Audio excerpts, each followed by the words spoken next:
You can have a seat today. Before you get too incredibly comfortable, I'm going to do something that I don't know if I've done here in church. And for all of my introverts, we've locked the doors. You can't run now, but we're going to have a quick moment for group conversation.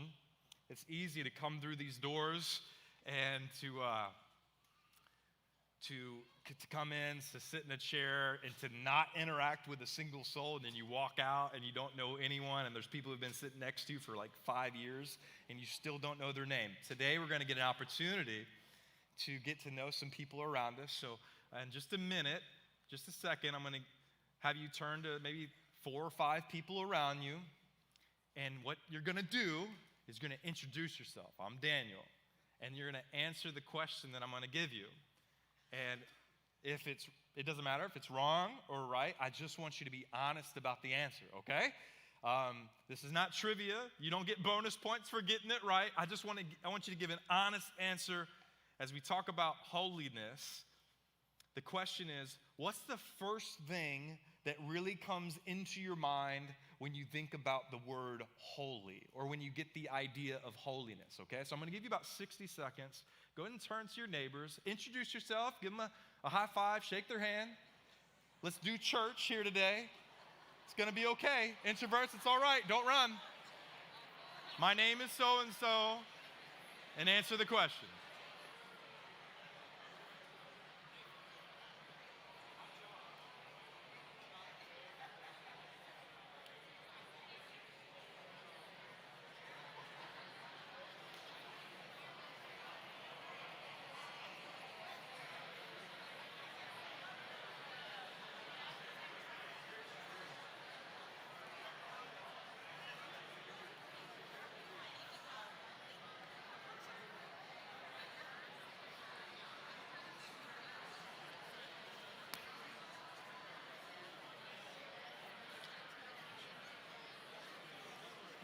I got my eyes on you.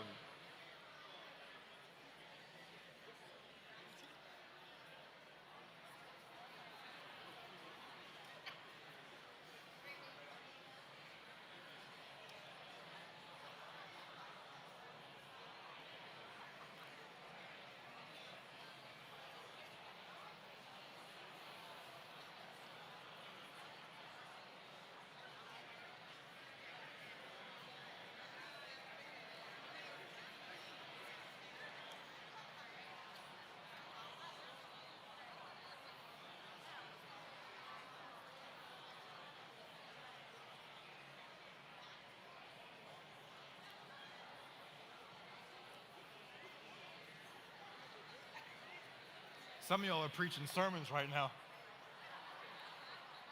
Stop it. How'd y'all do? Did you solve the world's problems? You did it? You're good? We can go home? All right, it's been good. That was beautiful. We need to do that more often. Did you guys do okay? Anyone pass out? Any introverts? All my introverts still alive? We locked the doors. All the doors were sealed. We're all still here. You're still alive. You made it. Let's give it up for the introverts today. I hope you got to know some people's names. If it was that awkward moment where I know I've been sitting next to this person for 4 years, you're welcome. Now you know their name. You don't have to call them Chief anymore, you know? Hey, Chief. Hey, boss. Hey, bro. The term holy is not really a word that we use all that often in our world today. For some, it's a very confusing and complex word. Others, it feels out of date. It just is not a word that's in our vernacular. For some, it's a word that's become very triggering for you because of some religious experiences in the past. And for a lot of people, the majority would likely say that holy has something to do with being morally pure, morally upright, to be righteous. You know, it's like one of these don't drink, don't chew, don't date girls that do sort of thing, right? And yet in the scriptures, that word holy, we're going to get right into it today. The most fundamental meaning of the word Yeah, in the Hebrew, it's the word kadosh. Go ahead and say kadosh. That's beautiful. And then in the Greek, it's the word hagios. Hagios. Both of those words, the root word is to cut or to set apart. Anyone get that right? A couple of you. To be holy means to be cut or to set apart. So when the authors in the scriptures called God holy, holy, holy, they are saying something about him being set apart. It carries the idea of being different. He's different. God is different. He's distinct. He's unique. And so today, as we're going to enter into this conversation around what it means to be holy, really simply, it's a call to be different, to be set apart for a specific purpose, to try to bring this to life. Many of you know that Katie and I, we fell in love very quickly, and it took about all of 3 weeks to get engaged. I don't recommend that to our student ministry, but we were in that place. So it took 3 weeks, and we didn't have a very long engagement either, about 5 months. So one of our first dates, one of our first afternoon dates, was actually going to register for wedding gifts. And so, yeah. So we went to a place, I don't know if they're still around, Bed Bath & Beyond. Do you still have these? I've only gone in there one time. It was for this day. So apparently that's where you go. You go to Bed Bath & Beyond, and the idea of wedding gift registry is you're given a scanner, which is very satisfying. Boop, boop, boop. And you kind of go around the store, and you scan the things that you think you'd want for your home. And Katie, I remember very early on, she was a woman on a mission. She had a plan. She had a theme. She knew what our home, our apartment was going to be like. There were colors. It was black and white and red and polka dots, and that was going to be our home. She had it all together. I was along for the ride as she was boop, boop, boop all around the store.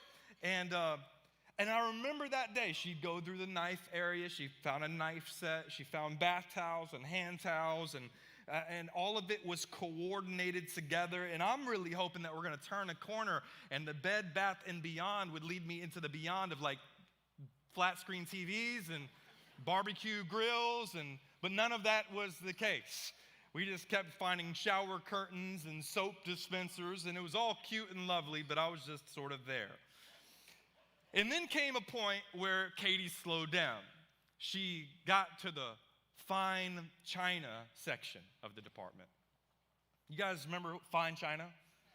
I know it's not like a generation of now, but back in the day, that was a huge thing. And there was all kinds of ornate china, and so there was a lot of work to do. And we already had the common plates. Now we're looking for like the special plates. And she found these beautiful plates that were rimmed with polka dots. It matched everything else that was going to be in our home. Do y'all remember the days of China? The days of fine china? This was during the time when you would have a formal dining room. You'd have a china cabinet. It would be glass encased. Even you could light it up to show off your china, show off your plates and your saucers and your bowls. I remember growing up and we had one of these. It's like, do not get near the china. Do not get near that plate. There is no way you're going to heat up your dino nuggets and your mac and cheese and squirt your ketchup on that plate. No way. That's for common use. This has been set apart for special purpose. Fine china, it was holy. They're different. We got the china that we wanted, and you only bust out that china 2 times a year. Beautiful plates. You never see them. You never see them. 2 times a year, Thanksgiving and Christmas Day. That's it. They have been set apart, distinct, separate, called for a specific purpose. They are holy, and what Peter is going to do for us today is help us see how we have been set apart for a specific purpose, how we have been called to be different, distinct in this world. And he's going to tell us also why it matters. Let's get into it. Verse 13, we're going to give us two images of what it means to be holy, and we're going to hear the reason of why it matters today. That's where we're headed. Verse 13, Peter picks up simply by saying, therefore. Now, whenever you see a therefore, you ask what it's? Therefore. Thank you. And so what it's there for is the last 12 verses. Peter is pointing us back to, here's everything that God has done for you. Remember, Peter has not actually given a single command, really. He hasn't given a single real imperative yet about how we should be living in this world. He's just been showing off what God has done for us, how we are first and foremost elect by God. We are chosen, that through your faith in Jesus, now you belong to God. You belong in his family, not because of accomplishments you've made, not because of how good a person you are, not because of the family, not because you go to church. The reason you belong to Jesus is because you put faith in him. In the moment you put faith in him, you belong to him. It's grace, peace. He says, first and foremost, you've been elect by God, by grace. You're also exiles. So that was an encouragement to let the people know who are being persecuted, that are losing all kinds of stuff. Hey, this world is not your home, that you have a better home ahead, that you were made for heaven. And then he goes on for 9 more verses, a really long run-on sentence, to say, and praise be to God, because that same God who chose you and has given you a new home, man, he is a merciful Father who's given you new birth. And he's holding your future together, that no matter if you slip, he's got you in his grip, that he is a Father that brings purpose from your pain and keeps every promise that he makes. And so he says, therefore, in light of everything that God has done for you, next phrase, with minds that are alert and fully sober. Any King James only in here? Anybody? No? All right. Well, King James says it this way. That same phrase, it says, gird up the loins of your mind. I like that. Sometimes King James gets it right. Gird up your loins. Sounds like something from Braveheart. Back in the day, people during Jesus' time, they'd wear robes. Men and women, they wear these long robes. It was flowing. They didn't have skinny jeans. And so they'd wear these beautiful robes, and yet it was good for practical day-to-day stuff, but it wasn't good when you needed to get to work. It wasn't good when you needed to be ready for action, because what would happen is you would trip over your robe. And so this whole gird up the loins of your mind, gird up your robe, it was the idea of you have to bring up your robe, tuck it into your belt so that you could be ready for action, so that you could be ready for battle. In our day, it'd be like rolling up your sleeves. Roll up your sleeves. Roll up the sleeves of your mind. What Peter's getting after at is, I want your minds to be ready for what's ahead. And then he actually gives the imperative. He gives the command. He says, therefore, with your minds alert and fully sober, here's the command. Set your hope on the grace to be brought to you when Jesus Christ is revealed at his coming. How are we to live a holy life? How are we to live a life that is set apart for a specific purpose? The first image of 2 that we get here from Peter is he says, you're gonna have a different hope. If you wanna be different, distinct, unique, it starts with where you set your gaze, where you set your hope. He says, set your hope on the grace to be brought to you when Jesus Christ is revealed at his coming. Set your hope on grace. Everybody sets their hope on something, don't they? Your hope is somewhere right now. Peter's saying the one way that you're going to be distinct from the rest of the world around you is where you put your ultimate hope. And here's why that matters. Where your ultimate hope is how you're going to live. It's going to shape how you live. Let me give you just a quick example of this. Think about money. If there's a lot of people that their ultimate hope is in financial security. Am I wrong? No, there's a lot of people that their ultimate hope is, man, I want to get this number in my bank account. Until I get this number, I'm not living. All right, so some people, they feel that way. And that hope then shapes how we live. It shapes the school we go to. It shapes the degree we earn. It shapes the job we pursue. It shapes the ladders we climb. It shapes the places we're willing to move. It shapes even the sacrifices we're willing to make, because we think on the other side of that number is satisfaction and life. And so we'll pursue anything to get it. Other people, your ultimate hope is maybe in getting people's approval.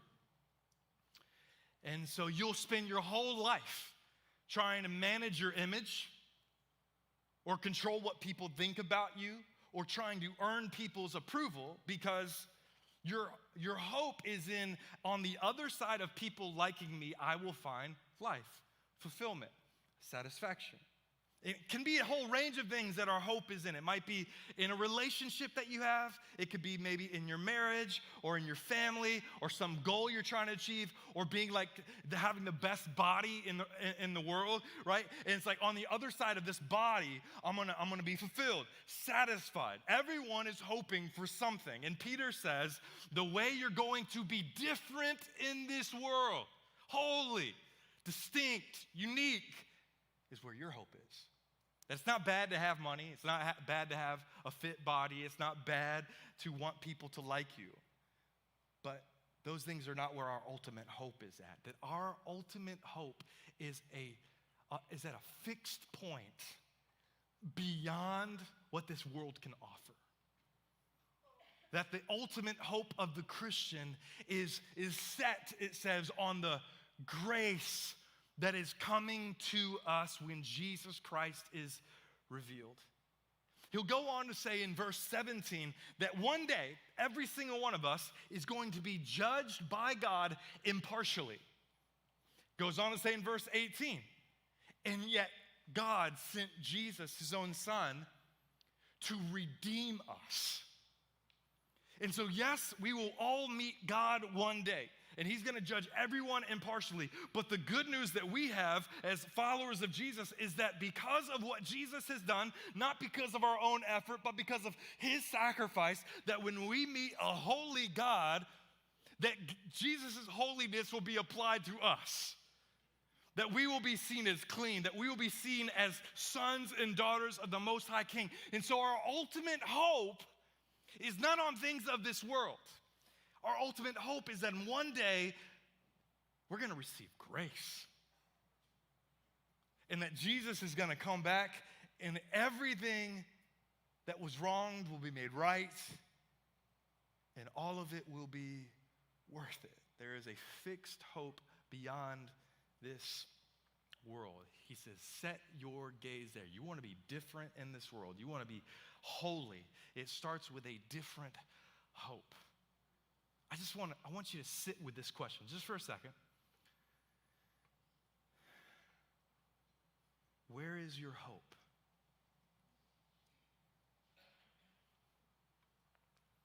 Just sit with it for a second. And you say it's Jesus. Okay, but really, where has it been this week? Where has your hope been? Viktor Frankl was a Jewish Austrian doctor. 1944, World War II. He's in a concentration camp in Auschwitz. 1.3 million people were in a concentration camp in Auschwitz. 1.1 million people died. He was one that survived. When he got out, he wrote a book called Man's Search for Meaning. In that book, he talked about the despair of those concentration camps in Auschwitz and talked about human beings that he saw and the experiences that they had and how they'd go in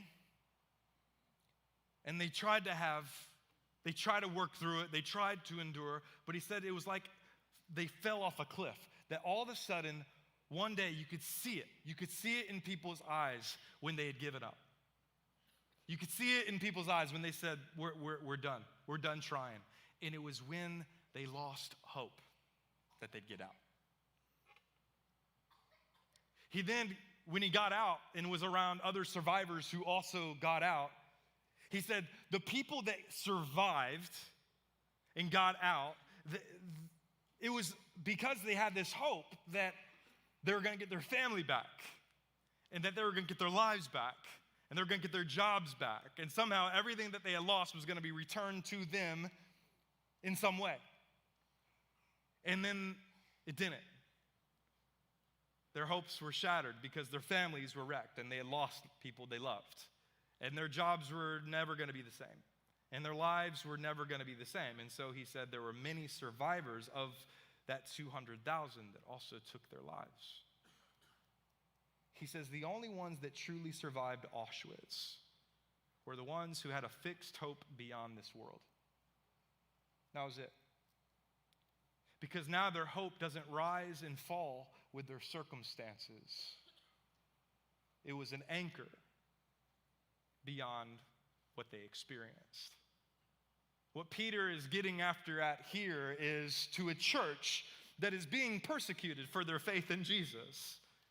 Set your hope on something beyond what's happening right now, so that you're not rising and falling with whatever's happening, whatever's coming your way, but your hope is on something beyond this world. Set your hope there. And there you'll have courage to face whatever it is that you're facing today. Peter encourages us first. We want to be holy. We want to be different, distinct, unique. It starts with where we put our hope. And once we start hoping differently, it'll cause us to begin to live differently. And that's where he gets into verses 14 through 16. Holding out a different hope will lead to living a different life. Verse 14, Peter goes on to say, as obedient children, do not conform to the evil desires you had when you lived in ignorance. But just as he has called you is holy, so be holy in all you do. For it is written, be holy because I am holy. This is the second image we get from Peter of what it means to be holy. Not only that we have a different hope, but we have a different life. Our life is going to look different because of our commitment to Jesus. I love how the verse begins. It's something that we may miss, but he begins it by saying, as obedient children. What Peter is doing is he's rooting us back into our new identity. He's saying, I want you to remember who you are. Don't just remember where you're headed, but remember exactly who you are. Remember that you are his kids. You've been adopted into the family. And there's this reality that if we're now his kids, then it would make sense that we look like dad. Right? The other day, I found a picture of when I was 10 years old. And I looked at the photo, and it was pretty cute. I was husky, but cute. Still am, I guess. But I saw my face, and I was like, that's like Bellamy, my daughter. Oh, that's also kind of like Magnolia, my daughter. They both had these different expressions that I could see in my own 10-year-old face. And that would make sense, that they would sort of look like dad. Now, it would be a problem if they looked like the mailman. That would be another story, right? We'd have conversations around that. But they look like me. That makes sense because they're my kids. As obedient children, be holy as your Father is holy. It would make sense that we look like Dad. It makes sense that we would act like Dad. That we would no longer, it says, conform to the patterns of this world. It says that we would no longer conform to the evil desires that we once had. That we're no longer gonna give that the time of day. Because we're different. We got a new identity. We're not going to conform to the world. We're not going to behave like everybody else. We're not going to act out of these broken desires that we used to act on. And here's what's wild is that when you come to Christ and you begin to grow in Him, we've talked about this before, but we need to talk about it again, that when you come to Christ and you grow in Him, the things you had a taste for from the world are not going to taste as good as they once did. It's actually proof that you're a follower of Jesus. It's like, man, I used to like that, but I don't like that anymore. And then what's cool as followers of Jesus is not only will you get like what once sweet is now bitter, but things that you never thought you would want to taste. You're like, man, I want to taste that. So when I was like 20-ish, 21, right around there, I used to love going out. Used to love it. Thursday, Friday, Saturday. I was a weekend warrior. Recover on Monday. Get back to it. And then I started really starting to follow Jesus. I'm like, man, that doesn't taste as good as it once did. I don't need that in my life. And you would show up to these places like, man, this is gross. This is uncomfortable. I don't like this anymore. And then and then new desires started coming in like, man, I want to read the Bible. What? That wasn't what I used to like. I want to listen to worship songs. I want to learn how to play the guitar so I could worship Jesus. I want to sit at church and listen to a guy talk for 40 minutes. Like, what is happening? What's happening to me? What was happening is I was learning to become more like Dad. I was getting new desires, new things. I was wanting to share my faith. I was wanting to live with integrity. I was wanting to get sin out of my life. I was yearning for the things of God, because once you taste and see that the Lord is good, there's really no turning back. I mean, it's good. It's good. He's satisfying. He's the bread of life. And so that was what was beginning to happen in my life. He was making me holy. He was making me whole. He was making me different, set apart. A way to think about holy living, I want to get this right, is that we're going to do things that the world doesn't do. Being holy, you're different, you're distinct, you're unique. We're going to do things that the world does not do. And we're also not going to do things that the world does. All right, let me give you a couple of examples of what this might look like. Just try to fund your imagination, and then you can try to apply this week to your life. All right, let's talk about money one more time, all right? So the world's view on money, the pattern of this world, for a lot of people, it's about scarcity. What does scarcity mean? It means that there's not enough to go around. So if there's not enough to go around, here's what the world would say, that we need to get all that we can. However we can, we need to can all we get, and we need to sit on the can, right? That's basically the operation of the world. And that we're gonna accumulate, we're gonna make life about the abundance of possessions, we're gonna be stingy with money because there's not enough to go around. But if you're a follower of Jesus, it looks different. You're gonna do things in a way that the world doesn't do them. And what that does for you, automatically, it puts you like 3 steps behind the Joneses. It just does. Because the Joneses are going after abundance. They're going after possessions. They're going after the next thing. But Christians, we're called to something different. As far as it can stand for us, that we're going to try to live without debt. So that means we're not going to go after the next big thing every time. That we're called to see ourselves not as owners of our money, but stewards of our money. And so we're going to give 10% back just to God because it's not ours anyway, it's His. So as a first fruits offering, man, I want to give it back. And so that puts us behind the 8 ball. And then not only that, but we're called to steward our money well, to save well, and also be generous to the poor and to the needy. And so this is a countercultural way to do money. It doesn't make sense to the world, but it gives us a ton of freedom as followers of Jesus. This is what it looks like to be different. You see what I'm saying? Different, unique, distinct in the way we use money. Or you think about our bodies. You think about sexuality.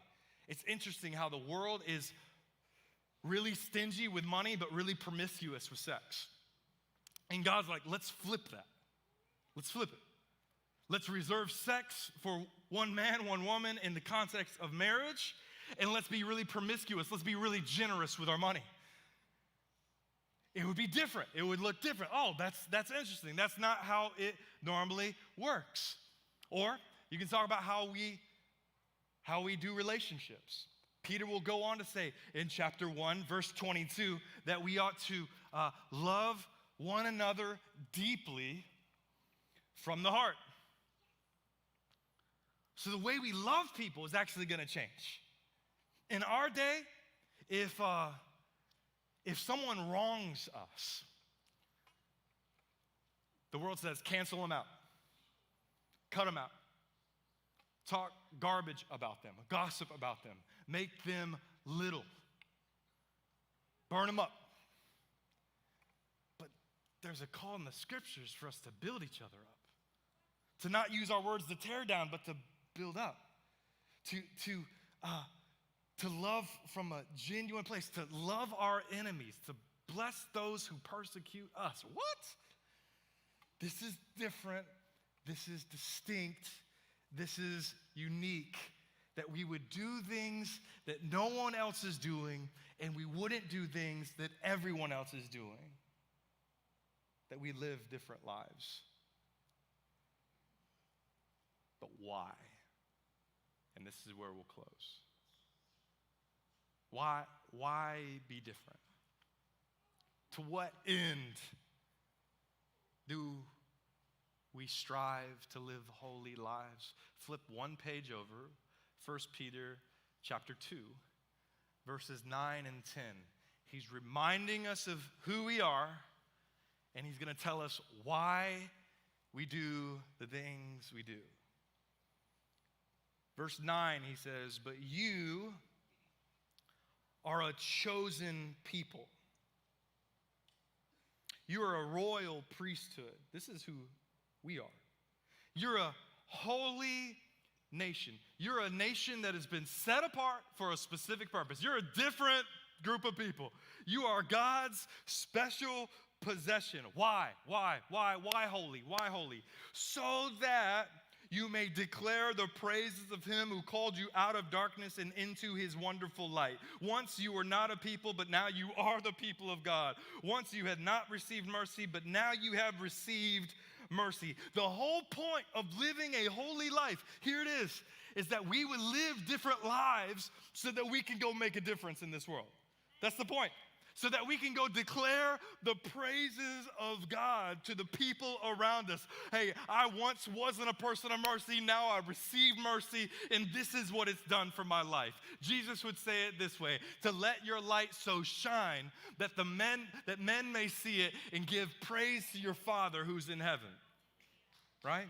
So the whole point of you living different, distinct, unique, set apart for a specific purpose is so that people might look in on your life, look in on our church, look in at what we're doing and say, wow, there's something different there. There's something I need there. And we say, here's our God. This is a direct quote from Exodus 19. In Exodus 19, Moses is there, Mount Sinai, 10 Commandments, all the people of God are right there, and he's telling them, hey, you're a royal family. You're going to be a kingdom of priests. You're going to be a holy nation. Why? It's the plan the whole time, so that you'd be a light to the nations. so that the world would look in on the church and say, wow, I can't believe you love that way. I can't believe you do marriage that way.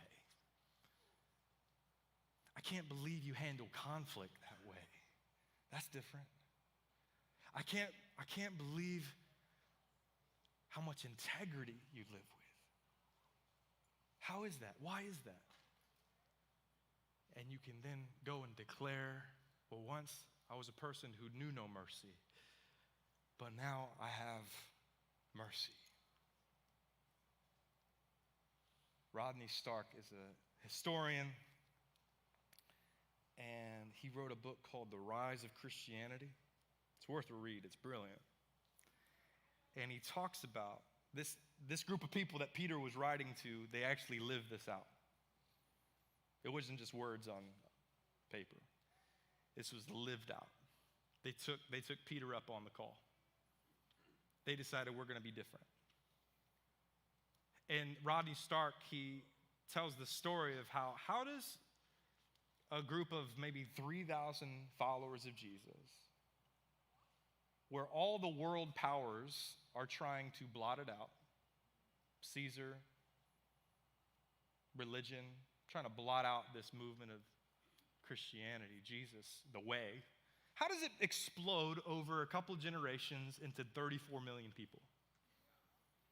It took over the entire Roman Empire. Remember, these are the guys that are dying for their faith. They're being persecuted. They're losing everything. How does that happen? And what he found is that it was their radical commitment to mercy. And he explained out what these Christians did that was all so countercultural to what everyone else did. And that was the reason that people were drawn in to believe in this Jesus. When plagues would enter into cities, all the elites would leave. The Christians would stay. They would care for the sick. Their families would come back and they'd see that they were alive. And they're like, how are you alive? Well, it was the Christians. There'd be families who didn't want babies, and so as soon as they were born, they'd put them on a doorstep and close the door, and you'd hear cries all throughout the Roman Empire of babies who were unwanted. It was the Christians who would pick up the babies and bring them in. It was the Christians in a day where women were oppressed and seen as second class, that in the Christian home, women were elevated as seen as equals. It was a completely countercultural way of life, and like that, Christianity began to spread like wildfire. So my question for us today is this: in what way does your life look different? And in what ways does your life look the same as the world? A.W. Tozer once said, the church's mightiest influence is when we're seen as different from the rest of the world. Our influence will rise as different we rise, and it'll sink as our difference diminishes. The call today is to be different. To let God do a search on your soul and say, God, where do I need to become different? To be more like you, so that I might declare the praises of God to the world around me. So, Father, thank you for today. I do pray that you make us different, not for different sake, but you make us different so that we can go make a difference. That we would be like this early church that Peter was writing to. That we would take up the call to be holy people, to be set apart for a specific purpose. And the reality is, none of us are going to do this perfectly. We all, across this room, we're all going to see areas of our lives where we have not arrived. But Lord, would you help us this week put away going after these evil desires, that we might be holy, whole, complete, set apart, different, distinct.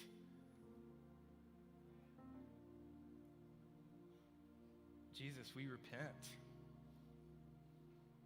for conforming into the image of the world, for taking on the world's patterns today. Help us see those areas of our lives that are out of sync with you. And Jesus, help us do it right here. Just say, God, I'm done. I'm tired of going the way of the world. I want to go your way. No matter how hard it might be, my hope is fixed on you.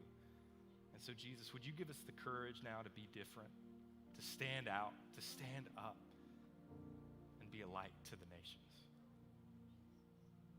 Fill us with your power to do that. Holy Spirit, would you come in right now and touch each one of us so that we can do things that no one else is doing and stop doing the things that everyone else is doing. We pray this in your name. All God's people said, amen. Amen. Hey, let's stand together for a closing benediction. I'm going to read verse 13 one more time. For me, there's a name attached to this. It's Sean Peters, who passed. And I remember being with him in his last days and asked him, hey, what's your favorite verse? And he told me 1 Peter 1:13. So this is in memory of Sean Peters, someone we love at this church as well, and Miss Rita as well. 1 Peter 1:13. Therefore, with minds that are alert and fully sober, set your hope on the grace to be brought to you when Jesus Christ is revealed at his coming. May we set our hope there. Amen. Grace and peace to you.